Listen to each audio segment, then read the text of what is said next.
Hi guys, welcome to today's video. Now today is a big day because I am starting 2 projects.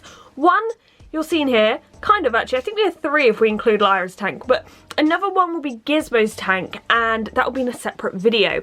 So in order to get Gizmo's tank down to work on it, I need to remove Drogo's tank because his tank is actually on top of Gizmo's.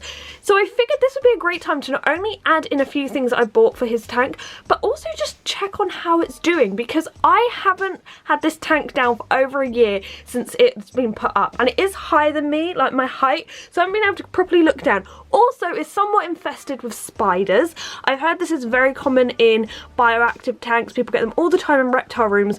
But if I can get out as many as possible, that would be amazing. So now let's look at the background because this is where things get behind and I can't get to. Now, I think that's 2 egg sacs from spiders. That doesn't surprise me. Every now and again, I just get tons of babies come out of nowhere. They're obviously breeding here. Very, very annoying. We also have loads of tropical giant orange isopods. I would say these are less destructive than my other ones, and they basically hide a lot, so they've been liking this area. Just in here I have found another egg sac. And around here we have Mr. Drogo all fired up. I also figured we'd take the roof off. Once again, this hasn't probably come off in like over a year since I last built this tank. You can see with these Exoterra tanks, they always go rusty. The roof is so annoying. This is so weird seeing it from this perspective. So I've already touched this egg sac. I'm going to try to get this other one, try to get them out. I don't like removing things, killing things, anything like that. I'll probably just take the egg sacs outside, whether or not they'll survive, I don't know. I am one of those people who will try to save anything they possibly can, but when they start taking over my room, and they're gonna probably die anyway, because let's face it, when you've got hundreds of babies in your room, you have to squish them. I'm going to just try to remove them. Maybe they can survive outside, we'll see. Okay, that was really weird because once I actually got into that sack, I felt that I'd got it because it's wet. I did not expect it to be wet, and you can see the eggs here. I will put these outside. I don't know if they'll survive, but I'm going to give them a chance anyway. It's just better they're not in this tank, to be honest with you, because they only escape, get in my room and someone will squish them. So now we have this wood to add in. Now I'll put its name on the screen. I got it from a reptile shop and they didn't have any prices marked off. The person didn't actually know how much it was, so they gave it to me for £4 each. And these are quite long, they're about 80 centimetres long. And when I came home and looked at what they actually are, they're worth a lot more. So I'm very happy with what I paid.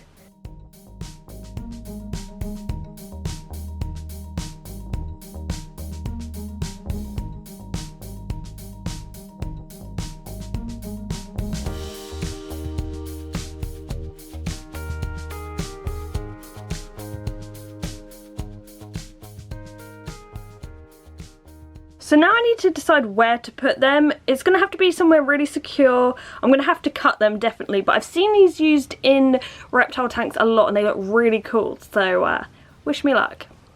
Okay, so I fixed those 2 in with expanding foam. If you didn't know, Drogo isn't actually in this tank. He has been moved out into a temporary tank just for now whilst I'm doing this tank. He also has a coconut hide.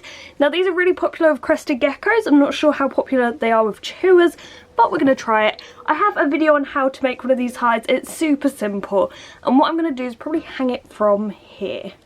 And if you wanted to know, I always attach these coconuts with these little like ties that you get with most packaging, especially with electricals.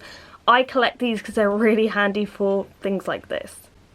Whilst I'm doing the gecko's tanks, I have some rocks out and I figured I'm going to swap out this for some actual rocks and try to form a small cold hide because I just feel like Diego doesn't use this so much and I want to get more floor space.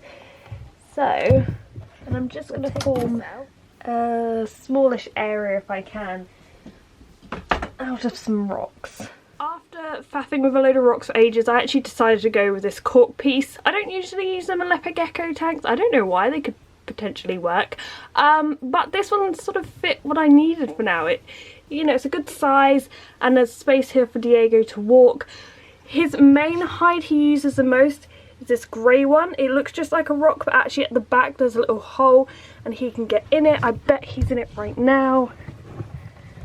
Yep. Now we have Lyra's tank, and Lyra's actually just here keeping an eye on me because it's the daytime and she's wondering what on earth I'm doing. But this is the wood I have, and it is slightly wider than the one I put in Drogo's, and I thought it would work better in here because her tank is bigger, so it wouldn't look like it's taking over so much. But I actually don't think we're going to need too much of this. Okay, I'm back from cutting this wood, and I'm hoping to kind of, it's difficult because the plant growth in here is really good. It's mainly golden pothos, but I'm trying to get in here so you can kind of wedge this up here. Okay, so I've actually wedged that right in the background. Now whenever I mix with, you know, like pieces of wood or rocks, anything like that, you want to make sure it is securely in place. There's no way if your gecko jumps on it or climbs on it, it's going to fall and like even fall on them. So with this, it wasn't really fitting up here, but it's pretty secure here. That's with some force. So it should be fine with Lyra just climbing over it, considering like these can support her weight. And with the second piece, I actually looped it over this branch here, and it's deep in the dirt, so it is pretty secure.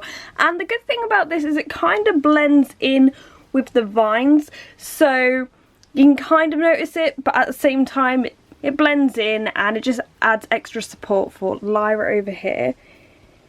Not sure how she feels about me messing with her tank in the day, but yeah, as you can see, golden pothos, crazy. I thought I'd just test out this branch whilst I am here. It's about 4 or 5 o'clock, so Lyra will be waking up anyway. I just want to check that it definitely was okay with her weight before like she started looking around when I'm not here. I'll pop her in her coconut. Oh, where are you going? Okay, there you go. She'll probably go in her coconut, sleep for a bit, and then it'll be time for her to wake up. But yes, all good. So today Gizmo moved in and Drogo's tank is now up here. He's been in here for a few days now. This whole thing, so I've done Minnie's tank, Gizmo's tank, altered Drogo's, altered Lyra's, altered Diego's. In the last, like, I'd say a few weeks I've been working on these and my hands are ruined. Like, we need to take a break. But this is how it's looking whilst it's up here. I might find a bromeliad or something to cover this bit. But I haven't seen Drogo use his coconut yet. That might take some time. And of course, if you follow me on any of my social medias, it always helps because I usually post pictures of them over there. But I hope you've enjoyed today's video. I hope you're looking forward to Gizmo's tank build. That will be slightly later on this month, so make sure you subscribe so you don't miss a thing. But thank you for watching, guys, and goodbye.